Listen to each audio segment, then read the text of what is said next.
근데 항정약을 드시는 분들은 꼭 아셔야 되는 게 꼭 밝히셔야 돼요. 어디를 가든 내가 무슨 약을 처방을 받을 때 어떤 약을 나는 먹고 있다라고 알려주셔야 돼요.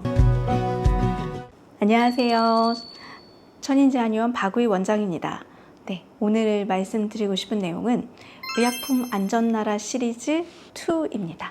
최근에 일어났던 정신과 병동에서 다이어트 약 중독 치료 때문에 이제 사건 사고가 생겼었잖아요.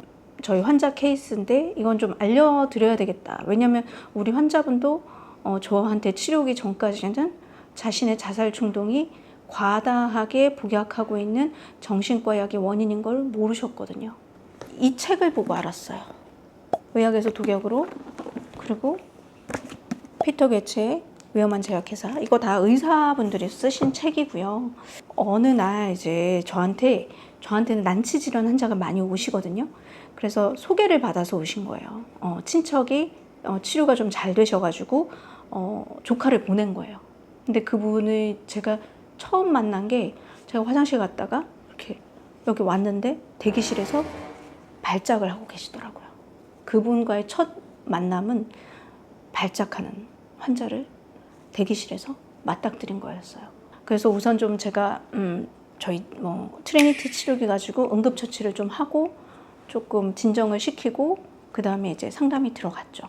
그래서 환자 히스토리를 쭉 받고 듣고 했더니 이제 20대부터 정신과 약을 먹기는 하셨어요. 우울증으로 그냥 조금씩. 그리고 괜찮다가 20대 후반에도 먹고 말다가 30대 초반에 결혼한 지 얼마 안 된 진짜 새댁이었죠. 정신과 약을 아침에 7, 8알, 아침, 점심, 저녁, 밤 이렇게 4번을 먹는데 그 약이 총 한 30알 정도 됐던 것 같아요. 너무 많이 먹는 거예요. 그래서 저는 우선 환자분들한테 이제 양약을 먹고 있으면 그 약의 처방전을 받아요. 그래서 그 이름을 다 의약품 안전나라 들어가서 사용상 주의사항을 다 빼요. 정독하고 그걸 좀 요약을 해서 환자들한테 알려드리는데, 그 약들 중에서 이제 자살 충동 부작용이 있는 약들이 꽤 많이 있었어요. 그리고 의약품 안전나라에서 나오는 그 주의사항 내용을 확인해서 알려드렸어요. 이 약들이 이런 당신의 자살 충동의 부작용을 유발한 거다. 약을 끊어야 낫는다, 자살 충동이. 근데 그분이 자살 충동이 어떤 거였냐면, 환자분 표현으로는 이래요. 엄마가 위험하니까 맨날 자살 시도를 하니까 여기도 엄청 많이 껐거든요. 집에 안에 있는 칼을 다 치워놔요. 다 없애요. 칼을 다 없애고 숨겨요. 근데 환자분이 제가요, 립밤 쇼핑하듯이 무의식적으로 커터칼을 사온대요. 그리고 환자분은 기억을 못해요. 근데 이제 환자의 증언과 어머니의 관찰자의, 보호자의 증언을 보면 침대 밑에 들어가서 벌벌 떤대요. 무서워서. 근데 그걸 기억을 못해요. 무의식적으로 긋는 거예요. 이게 약물 부작용인 거를 환자분은 못 믿었어요. 처음에. 안 믿으시더라고요. 그쵸? 우울증이 심각해져서라고 생각했지, 설마 정신과 약의 부작용으로 이런 일이 나에게 일어날 거라고는 상상을 못 하셨던 거예요. 저도 상상을 못 했었어요. 이 책들을 보기 전, 그리고 사용상 주의사항을 보기 전에는. 근데 근거 있는 주의사항이었죠. 환자분이 처음부터 단약을 하시거나 감약을 하실 마음을 내진 않으셨어요. 그러다가 계기가 있었죠. 그 다음 주였나?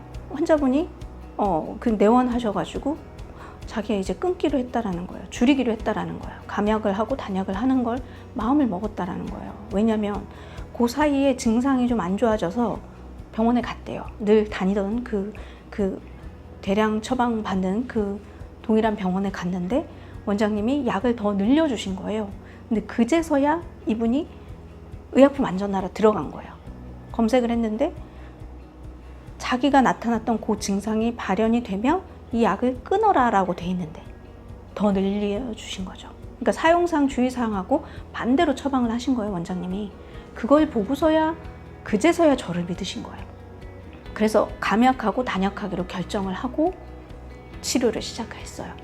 한의원에서 정신과 치료를 어떻게 하냐가 되게 궁금하신 것 같아요. 신경정신과 치료를 모든 한의원에서 하는 건 아니에요. 그 신경정신과를 전공하신 원장님들이 이쪽을 좀 특히 치료를 잘 하시는 거거든요. 저희 약이 해독이 잘 돼요. 물을 많이 마셔야 되거든요. 그래서 진짜 환자분이 되게 적극적으로 물을 많이 마시고 그리고 대소변으로 좀 해독을 많이 했어요. 그러니까 약을, 우리 한약을 같이 먹으면서 해독을 한 거죠. 해독 치료하고 침 치료하고 이렇게 적극적으로 치료를 하시고, 실은 그게 한 달밖에 안 됐어요. 물론 다 끊은 건 아니에요. 저녁에는 잠을 못 자요. 저녁약까지 끊으면 잠을 못 자요. 4분의 3을 줄이고 밤에 먹는 거는 다 먹고 잤어요. 그것만 먹어도 자살 충동이 사라졌습니다. 한 달 사이에. 그리고 환자분이 뭐라고 얘기하시냐면 자기가 건강했을 때 뜨개질을 했대요. 근데 이 자살 충동이 생기고서는 뜨개질을 못 했대요. 이게 집중 자체가 안 돼서. 근데 약을 어떻게 보면 4분의 3을 줄이고 밤약만 먹고 4분의 3을 줄이고 나서는 자살 충동도 사라지고 집중이 돼서 뜨개질을 하게 됐다라는 거야. 그런데 여튼 저희 환자분은 정말 너무나 과량으로 약물에 어떻게 보면 오남용이 그 자살 충동 부작용까지 갔었던 케이스였어요. 그래서 이런 거를 참 저도 의료인이고 그걸 참 얘기하기가 껄끄러워요. 그런데 실은 그 사건 사고 때문에 제가 용기를 냈어요. 그러니까 혹시나 그렇게 과하게 드시면서 자살 충동이 있으신 분들은 그 약 때문이에요. 약 줄이면 됩니다. 꼭 의약품 안전나라 들어가셔서 본인이 먹는 약들을 리스트업을 다 해서 사용상 주의사항을 꼼꼼하게 읽어보셔야 돼요. 알코올 역시 마찬가지예요. 이런 정신과 약을 먹을 때 술을 같이 병행을 하면 부교감 신경계가 항진이 과하게 돼요. 그러면 어떻게 되냐면 에너지가 많이 내려가면서 호흡이 안 돼요. 심장마비나 이제 호흡 부전으로 사망할 수도 있어요. 과량이 들어갔을 때, 알코올이 들어갔을 때, 알코올을 또 과하게 먹었을 때. 그래서 제가 정신과 약 처방받아 오시는 분들한테는 제가 주로 이런 얘기를 해요. 이 약을 먹을 거면 술을 끊어야 된다. 평생 술 안 먹을 자신 있냐? 그리고 평생 운전 안 할 자신 있냐?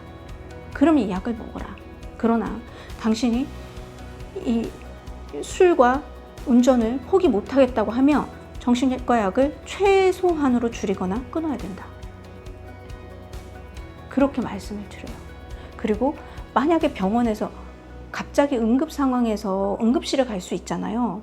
근데 항정약을 드시는 분들은 꼭 아셔야 되는 게 응급실에서 사고 당했을 때 정말 너무 통증이나 심각하게 그렇게 호소를 하면 마약성 진통제를 쓸 수도 있거든요. 꼭 밝히셔야 돼요. 어디를 가든 내가 무슨 약을 처방을 받을 때 어떤 약을 나는 먹고 있다라고 알려주셔야 돼요. 그게 부딪히거나 그런 약이 될 수가 있거든요. 그리고 정신과 약, 자살 충동 부작용이 있는 분들 치료되니까 오세요. 이게 도움이 되셨으면 좋겠어요. 네, 저는 천인제 한의원 박우희 원장이었습니다. 감사합니다.